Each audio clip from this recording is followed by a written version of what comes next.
The radio crackled with static at 3:47 hours, cutting through the pre-dawn silence of Kandahar airfield like a blade through silk. Staff Sergeant Rodriguez pressed his headset closer, straining to catch the transmission that had just bounced off 3 satellites and traveled 8,000 miles to reach his ears. What he heard would haunt him for the rest of his career. "Base, this is Ghost 77. We've got a problem." The voice was steady, professional, but something underneath it made Rodriguez's blood run cold. Behind the measured words was the unmistakable sound of a pilot who knew she was about to die. The radar screen in front of him showed nothing, just empty Afghan sky stretching endlessly toward the Pakistani border. But somewhere out there, beyond the reach of conventional tracking, Captain Zara, Night Hawk, Blackwood was fighting for her life in a prototype aircraft that officially didn't exist. 24 hours earlier, she had been just another pilot in the 160th Special Operations Aviation Regiment, dismissed by some as a diversity hire, tolerated by others as competent enough. The kind of officer who did her job without fanfare, flew her missions without complaint, and disappeared into the background of military bureaucracy. Her personnel file read like 1,000 others: decent scores, adequate performance, unremarkable service record.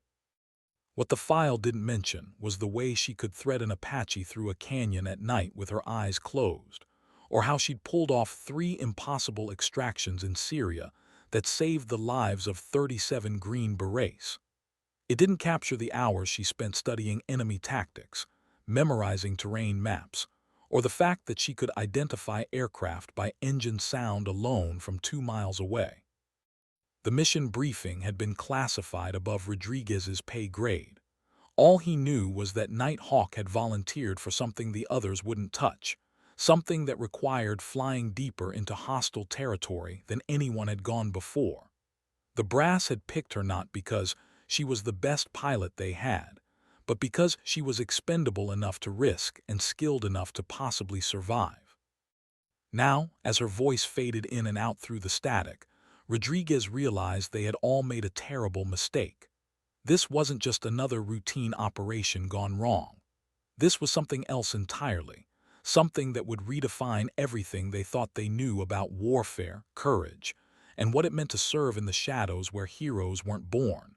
They were forged in fire and forgotten by history. The transmission cut to silence.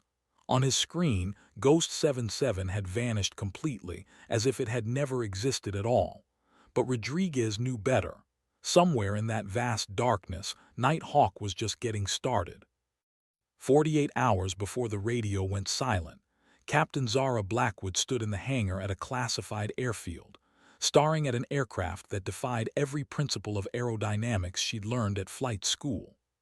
The RQ-180 Shadow Walker looked like something torn from a science fiction movie, angular, predatory, with surfaces that seemed to bend light around them rather than reflect it. Its skin was darker than midnight, composed of materials that cost more per square inch than most people earned in a lifetime. "She's a beauty, isn't she?" The voice belonged to Colonel Marcus Webb, a man whose chest bore enough ribbons to open his own metal shop. He approached with the careful gait of someone who'd spent too many years jumping out of perfectly good aircraft. Northrop Grumman's latest Ghost, radar cross-section smaller than a sparrow, infrared signature that barely registers above background noise. Zara nodded, running her fingers along the aircraft's leading edge. The material felt warm despite the hangar's chill, as if the machine possessed its own internal life. "What's the mission profile, sir?" Webb's expression darkened. "Intelligence suggests the Russians have been developing something in the Wakhan corridor. Satellite imagery shows construction that doesn't match any known facility types. We need eyes on target, but it's 200 miles inside hostile territory, surrounded by surface-to-air missile sites that would turn a conventional aircraft into confetti." She studied the mission briefing, nodding the red zones scattered across the map like measles. Each one represented a radar installation or missile battery capable of reaching altitudes well above standard operational ceilings. It was a gauntlet designed to kill anything that tried to penetrate it. "Why me?" she asked, though she already knew the answer. Webb's silence stretched long enough to become uncomfortable. When he finally spoke, his words carried the weight of institutional honesty. "Because you're good enough to possibly survive it, and if you don't come back, you won't be missed by the people who matter." The truth hit harder than any enemy fire ever could. She was expendable, not because she lacked skill, but because she lacked connections, political weight, the kind of influence that made careers bulletproof. She was the perfect candidate for a mission that required maximum capability with minimal political fallout if things went sideways. But there was something else in Webb's eyes, something that suggested this wasn't just another throwaway operation. Whatever was in the Wacken corridor was important enough to risk their most advanced aircraft and skilled enough pilot to fly it. The kind of important that could shift the balance of power in a region where balance was already hanging by threads. Zara signed the mission acceptance papers without hesitation. The pre-flight briefing took place in a room so sterile it could have doubled as a surgical theater. Maps covered every surface, marked with elevation contours, threat vectors, and emergency landing zones that existed more in theory than reality. The intelligence officer, a pale man whose name tag read simply Davidson, spoke in the monotone of someone who had delivered too many briefings about missions that never officially happened. Target designation, Facility Omega-7. Construction began 18 months ago. Satellite analysis suggests underground components extending at least 3 levels below grade. Heat signature indicates significant power consumption, possibly nuclear. Davidson's laser pointer danced across aerial photographs that revealed little more than geometric scars in the mountain landscape. Zara studied the images, her mind automatically calculating approach vectors and escape routes. The facility sat in a natural bowl surrounded by peaks that reached nearly 20,000 feet. Approaching from the south would expose her to radar stations in Pakistan. From the north meant flying directly over Russian-backed positions. East and west offered limited cover but would require extended time in hostile airspace. "What's the intelligence value?" she asked. Davidson exchanged glances with Colonel Webb. "Above your classification level, what you need to know is that confirmation of this facility's purpose could prevent a conflict that would make Afghanistan look like a border skirmish." The weight of that statement settled over the room like smoke. This wasn't just reconnaissance. This was the kind of mission that could prevent wars or start them, depending on what she found in those mountains. The kind of mission that would either make her a hero no one could acknowledge or a casualty no one would remember. The technical briefing followed, delivered by a civilian contractor whose nervous energy suggested he'd never been this close to actual combat operations. The Shadow Walker's capabilities read like a wish list written by pilots and fulfilled by engineers with unlimited budgets. Stealth coding that absorbed radar waves across multiple frequencies. Engines that ran so quietly they were virtually inaudible from more than 100 meters. Cameras capable of reading license plates from 50,000 feet. But the most impressive feature was its electronic warfare suite, designed to not just evade enemy radar, but to actively deceive it, creating false targets and phantom signatures that could confuse entire air defense networks.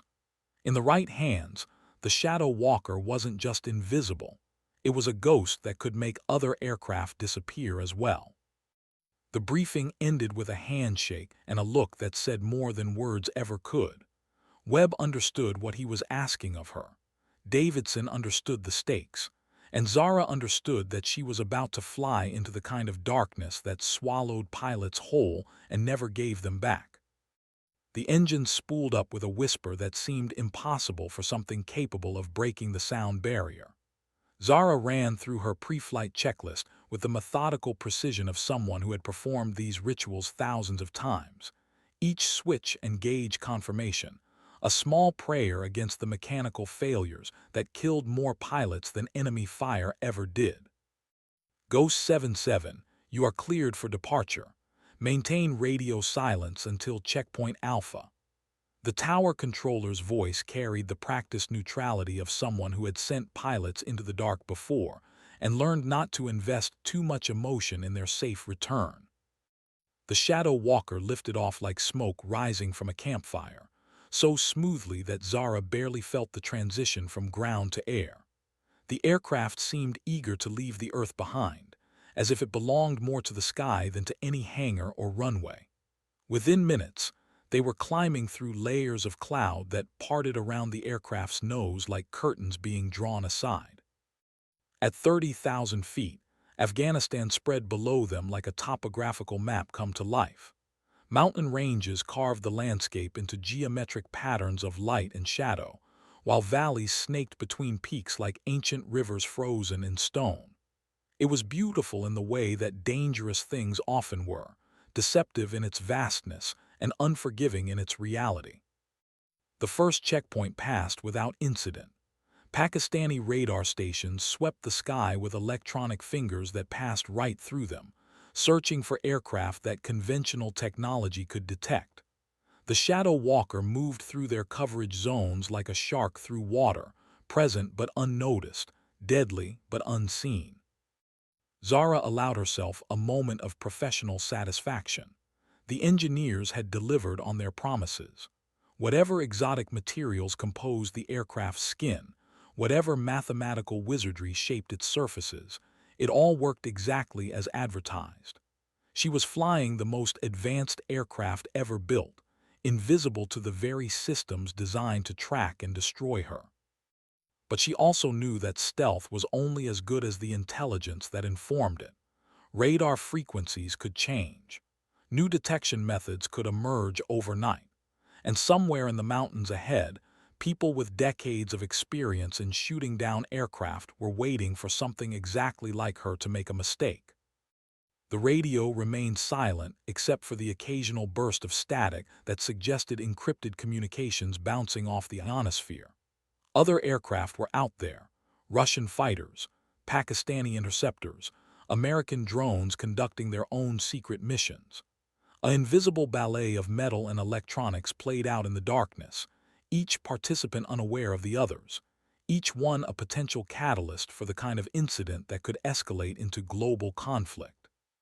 Checkpoint Alpha materialized on her navigation display as a set of coordinates that meant nothing to anyone without the proper codes. Time to break radio silence and report her status to controllers who existed in rooms that weren't supposed to exist, monitoring missions that never officially happened.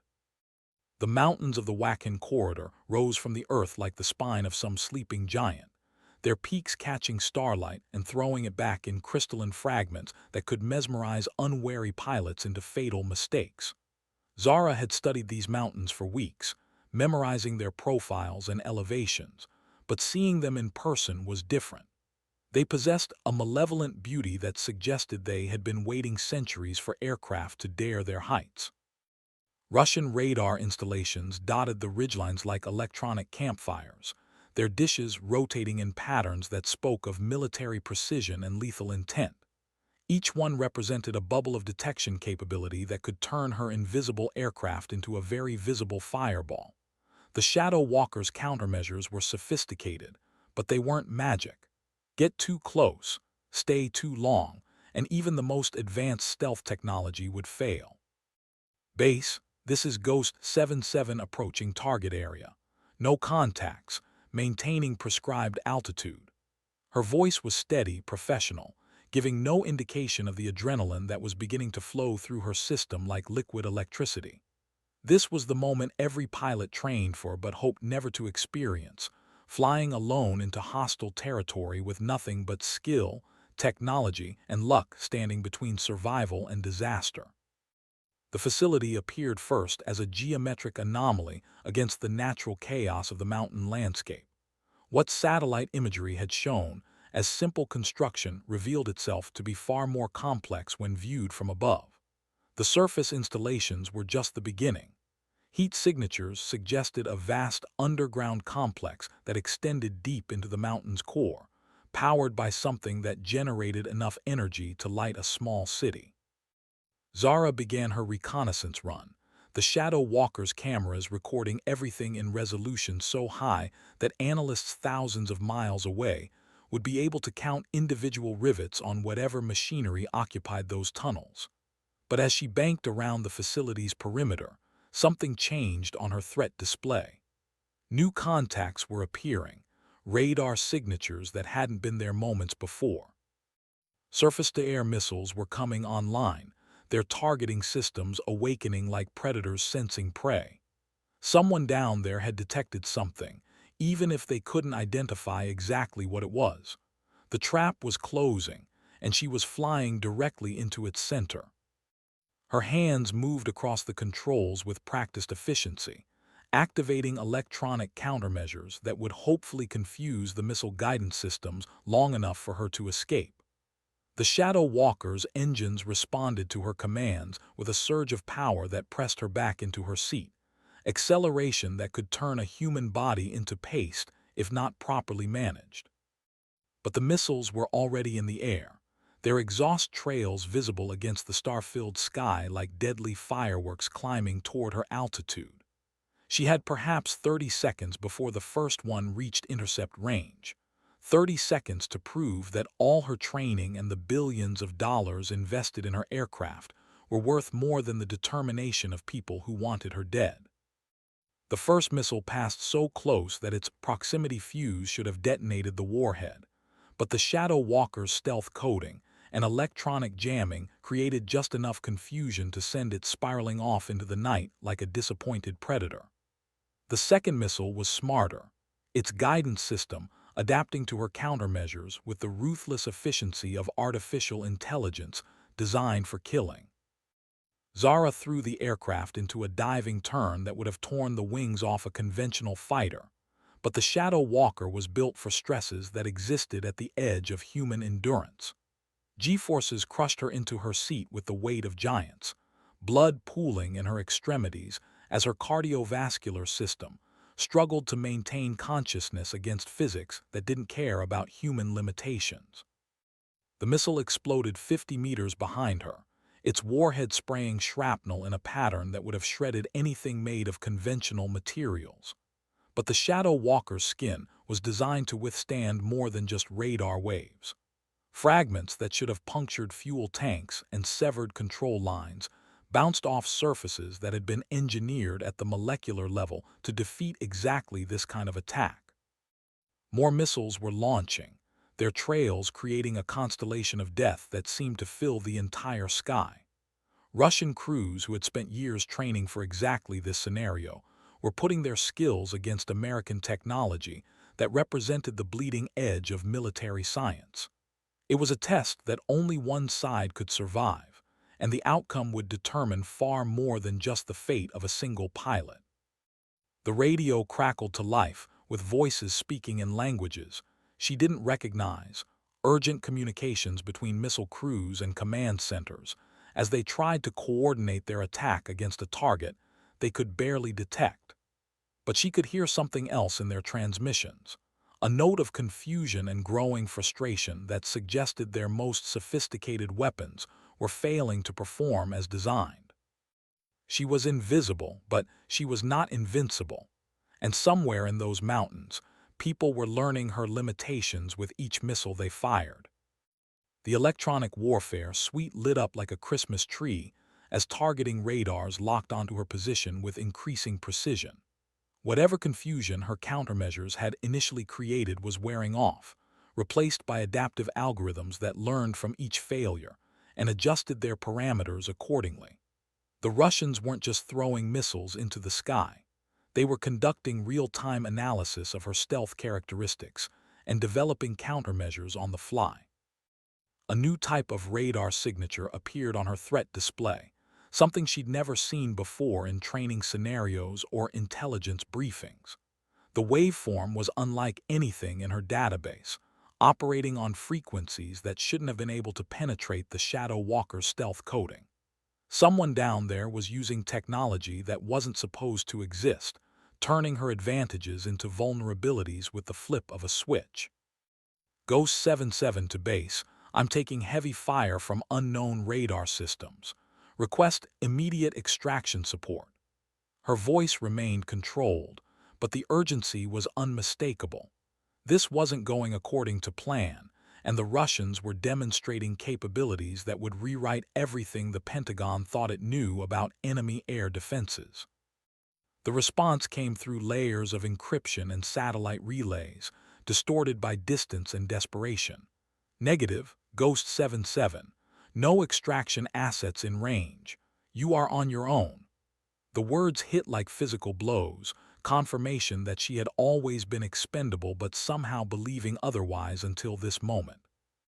More missiles streaked upward, their guidance systems now tracking her with the persistence of bloodhounds following a scent. She could see them adjusting their flight paths in real time, predicting her evasive maneuvers, and moving to intercept positions that should have been impossible for weapons operating on conventional technology. Whatever was powering that facility below was also powering air defense systems that belonged more to science fiction than to contemporary warfare. The Shadow Walker shuddered as fragments from a near miss peppered its starboard wing. Warning lights cascaded across her instrument panel like falling rain, each one representing a system that had been damaged or destroyed by shrapnel that had somehow penetrated supposedly impenetrable armor. She was learning the hard way that no technology was perfect, no defense was absolute, and no mission was worth more than the life of the pilot flying it. But she couldn't stop now. The intelligence she'd gathered was too important, the implications too significant. If the Russians had developed radar systems capable of defeating American stealth technology, every assumption about air superiority would need to be reconsidered. The balance of power that had kept major conflicts at bay for decades was shifting beneath their feet, and she was the only one who knew it. She pushed the Shadow Walker to its limits, engines screaming at power settings that would have triggered automatic shutdowns on any other aircraft. The machine responded with the loyalty of something that had been designed by people who understood what it meant to ask everything of both pilot and aircraft in moments when everything else had failed. The facility disappeared behind her as she climbed toward thinner air, where missiles became less effective and pursuit became impossible. But the real battle was just beginning. At 45,000 feet, the curvature of the Earth became visible as a gentle arc that separated the star-filled sky from the dim glow of civilization far below. Zara allowed herself a moment to appreciate the view, knowing that pilots shot down over this terrain rarely survived long enough to see sunrises. The mountains stretched endlessly in all directions, their peaks like the teeth of some massive trap that had been waiting centuries for aircraft to fly overhead. Her fuel gauge showed numbers that made her stomach clench with professional anxiety. The extended time at maximum power had consumed more fuel than her mission planners had anticipated, leaving her with barely enough to reach the nearest friendly airfield. That assumed, of course, that she could avoid the fighter patrols that were probably already scrambling from bases across 3 countries to intercept an aircraft that shouldn't exist. The radio remained stubbornly silent, except for encrypted communications that bounced off the ionosphere like digital ghosts. She could hear Russian air traffic controllers coordinating search patterns, Pakistani interceptors reporting negative contact, American drones acknowledging new mission parameters. The invisible war that most people never knew existed was playing out in radio frequencies that carried life and death in streams of ones and zeros. Her threat display showed multiple contacts approaching from the east, likely MiG-29s launched from a base near Tashkent. Their pilots probably told they were hunting smugglers or terrorists rather than American stealth aircraft. The deception was necessary.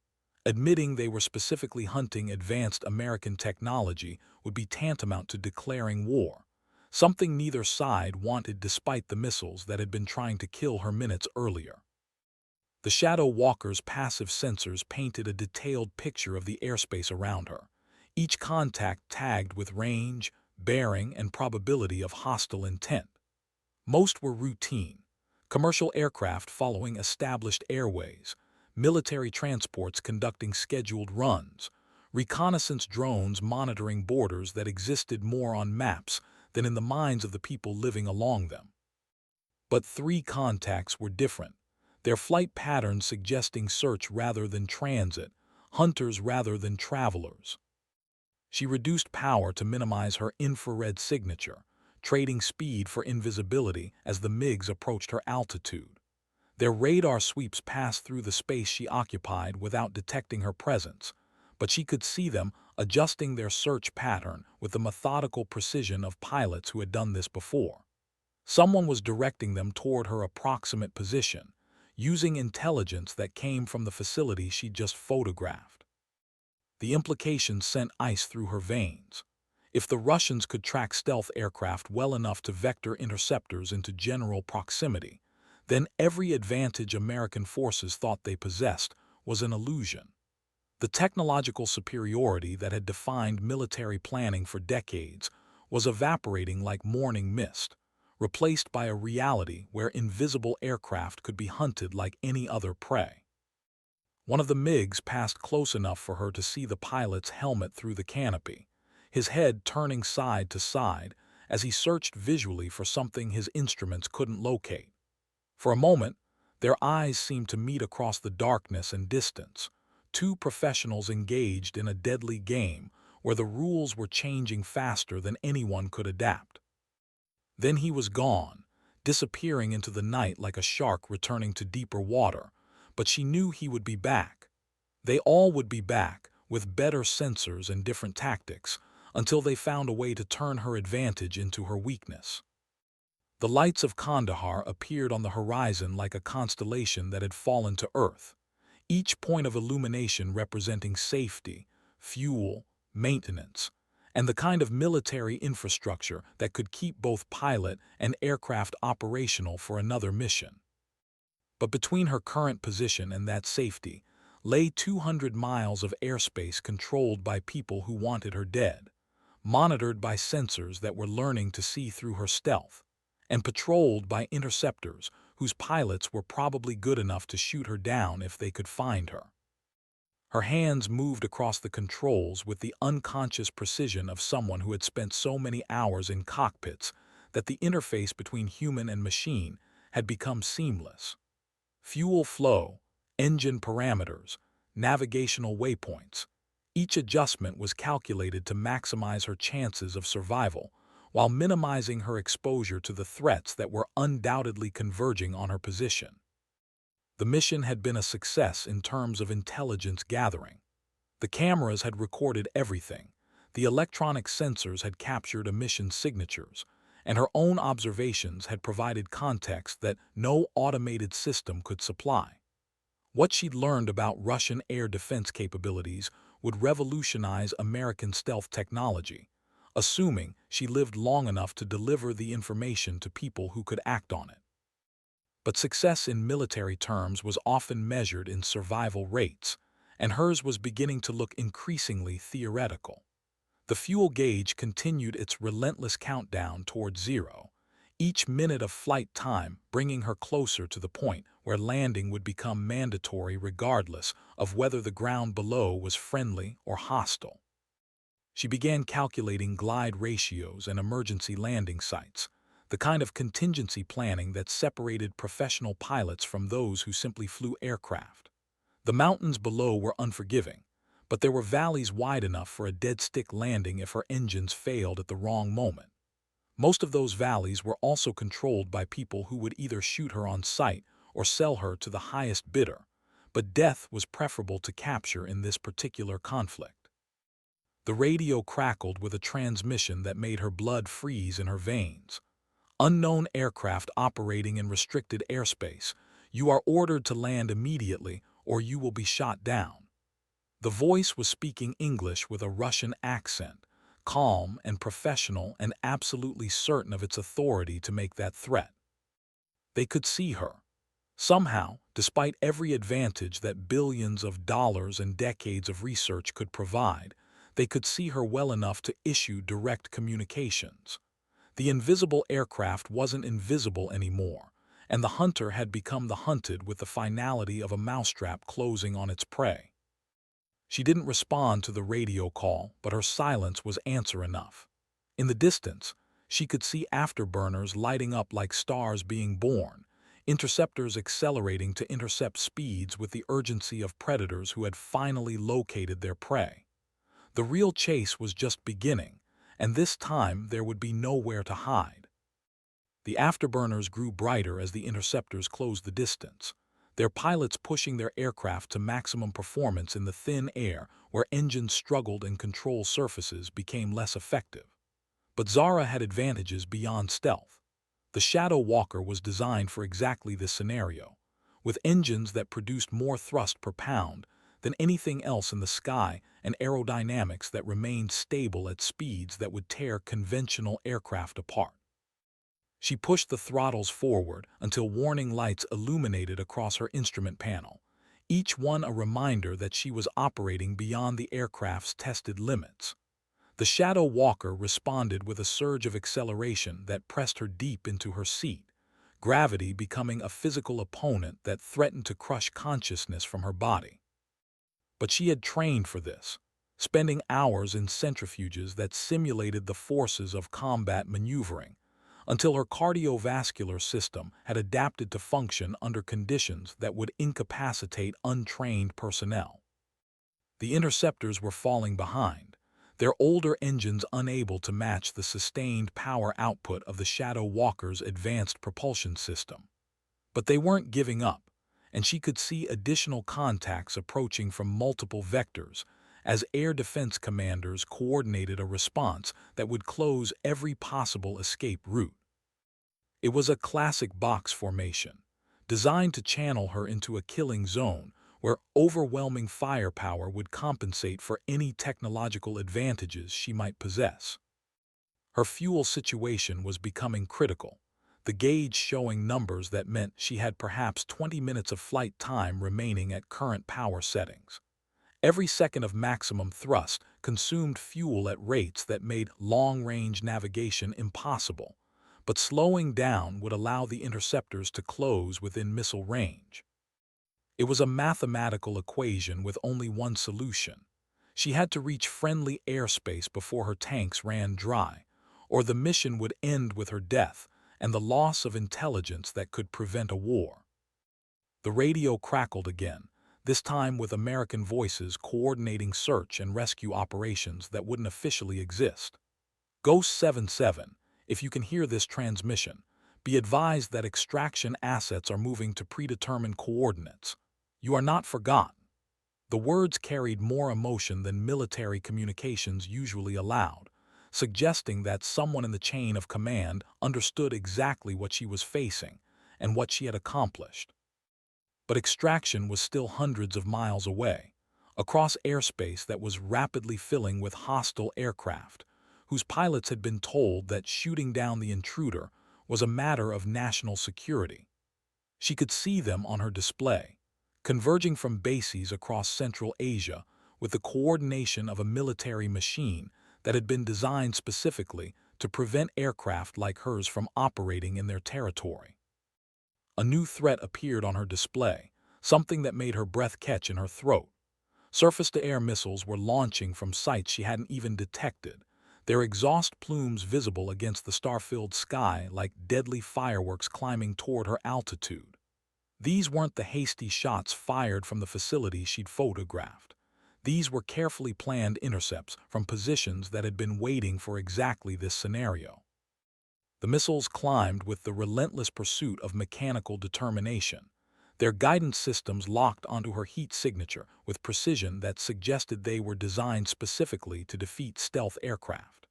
She could see them adjusting their flight paths in real time, compensating for her evasive maneuvers with algorithms that had been programmed by people who understood exactly how American pilots were trained to react under these circumstances. She threw the Shadow Walker into a series of maneuvers that would have been impossible in any other aircraft, using every advantage that advanced aerodynamics and fly-by-wire controls could provide.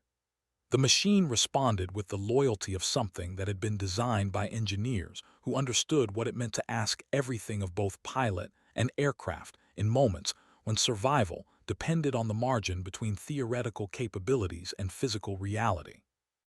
The first missile passed close enough to trigger proximity alarms, its warhead detonating in a flower of shrapnel that peppered the Shadow Walker's starboard wing, with fragments that somehow failed to penetrate the advanced composite materials. The second missile was smarter, its guidance system adapting to her countermeasures with the ruthless efficiency of artificial intelligence that had been trained on thousands of simulated engagements. She could see Kandahar's lights growing brighter on the horizon, but they seemed impossibly distant given her fuel state and the number of threats that were converging on her position. The mathematics of survival were becoming increasingly unfavorable, each passing second reducing her options until the only remaining choice would be between death and capture. But she had one more card to play, a capability of the Shadow Walker that hadn't appeared in any briefing, because it was still classified above the level of people who planned missions. The electronic warfare suite wasn't just defensive. It could actively spoof enemy radar systems, creating false targets that would confuse air defense networks long enough for her to escape. She activated the system and watched her threat display transform as dozens of Phantom aircraft appeared on Russian radar screens, each one indistinguishable from the real Shadow Walker, except to sensors that didn't exist yet. The interceptors scattered to engage targets that weren't there, their pilots following orders to destroy aircraft that existed only in the imagination of deceived computers. It was electronic sleight of hand on a scale that would have seemed impossible just years earlier, the kind of technological magic that turned warfare into something resembling a video game, where the rules could be rewritten in real time. But it was also temporary. The deception would last only until Russian technicians figured out how to distinguish between real targets and digital ghosts. The fuel gauge hit reserve levels as Kandahar's runway lights became visible in the distance, each illuminated strip representing salvation that was still tantalizingly out of reach.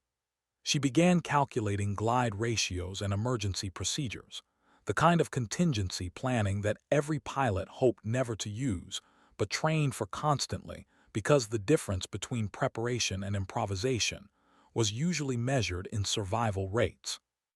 The Shadow Walker's engines began to sputter as the last drops of fuel were consumed, their sophisticated combustion chambers finally succumbing to the reality that even the most advanced technology couldn't operate without the basic chemistry of hydrocarbon combustion.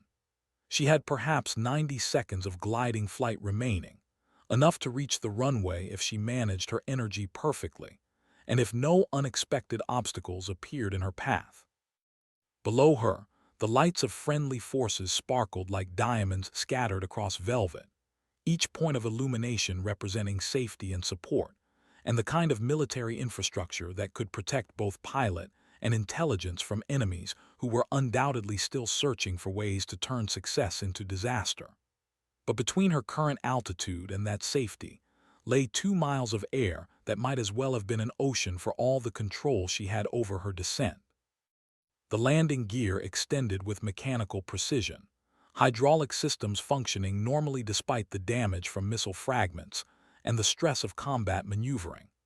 The Shadow Walker settled into its final approach with the grace of something that had been designed to operate at the edge of physical possibility, every control surface and aerodynamic feature working together to squeeze maximum performance from minimum energy.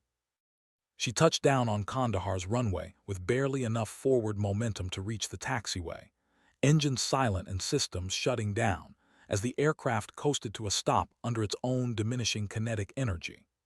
Ground crews rushed toward her with the urgency of people who understood that she had just accomplished something that would be studied and analyzed for decades to come, assuming the intelligence she carried could be extracted and disseminated before enemy agents found ways to neutralize its value. As she climbed out of the cockpit, her legs shaking with exhaustion and adrenaline withdrawal, Zara realized that she had just participated in the opening moves of a conflict that would redefine everything the military thought it knew about warfare. The invisible aircraft wasn't invisible anymore, and the balance of power was shifting in ways that would require entirely new strategies and technologies to address. But she had survived, and more importantly, she had brought back proof that the enemy was more capable than anyone had imagined. The debriefing room was lit with the harsh fluorescent lighting that military installations use to ensure no detail could be hidden in shadows, every surface reflecting illumination that made exhaustion impossible to conceal. Zara sat at a metal table that had probably witnessed 1,000 similar sessions, each one involving pilots who had seen things that would never appear in official reports or public statements about the nature of modern warfare. Colonel Webb looked like he had aged a decade since their last meeting, his face bearing the kind of stress that came from realizing that carefully laid plans had encountered realities that planning couldn't anticipate. Behind him stood intelligence officers whose name tags had been removed, and whose presence suggested that her mission had implications reaching far beyond the tactical level of a single reconnaissance flight. "Tell us about the radar contact," Webb said, his voice carrying the controlled tension of someone who already suspected the answers would change everything they thought they knew about enemy capabilities. "The Russians shouldn't have been able to detect you, much less track you well enough to vector interceptors." She described the electronic warfare environment she'd encountered, the adaptive radar systems that had somehow penetrated her stealth coding, the missiles that had tracked her with precision that suggested they were designed specifically to defeat American technology. With each detail, she could see the expressions around the table growing more grim as the implications became clear. "They knew we were coming," one of the intelligence officers said, his statement carrying the weight of revelation that recontextualized everything about the mission. This wasn't just improved air defenses. This was a trap designed specifically for aircraft like the Shadow Walker. The recording equipment in the room captured every word, creating a permanent record of the moment when American military superiority was revealed to be more fragile than anyone had wanted to acknowledge. The technology that had cost billions of dollars to develop and deploy had been neutralized by countermeasures that suggested enemy research and development programs were more advanced than intelligence estimates had indicated. Webb studied the photographs she had taken, each image revealing details about the facility that satellite reconnaissance had missed. The underground complex was vast, powered by what appeared to be a compact nuclear reactor, and defended by air defense systems that represented a generational leap beyond anything currently deployed elsewhere. It was a research facility designed to develop countermeasures against American stealth technology, and her mission had provided proof that their research was succeeding. "What's your assessment of their capabilities?" Webb asked, though his expression suggested he already feared the answer. Zara considered her words carefully, knowing that her response would be distributed to decision-makers whose choices could determine whether conflicts escalated or remained contained. "They can see us, sir. Not perfectly, but well enough to track and engage. Every assumption we've made about air superiority needs to be reconsidered." The silence that followed stretched long enough to become uncomfortable, filled with the unspoken understanding that decades of military planning would need to be revised based on intelligence gathered during a mission that had nearly cost her life. The balance of power was shifting beneath their feet, and no one in the room was entirely certain what that meant for future operations. But one thing was clear. The age of invisible aircraft operating with impunity in hostile airspace was ending, replaced by a new reality where stealth was just one factor in an increasingly complex equation of survival and mission success.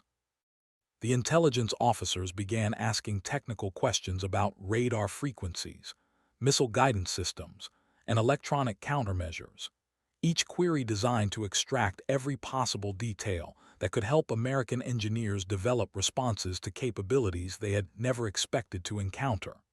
She answered as completely as possible, knowing that the information she provided might determine whether future pilots survived missions similar to the one she had just completed. Hours passed before the debriefing concluded, leaving her with the hollow exhaustion that followed extended periods of intense concentration, combined with the physical stress of combat operations. But she also felt a sense of accomplishment that transcended personal survival. She had gathered intelligence that could prevent a war or at least ensure that if conflict occurred, American forces would understand what they were facing. As she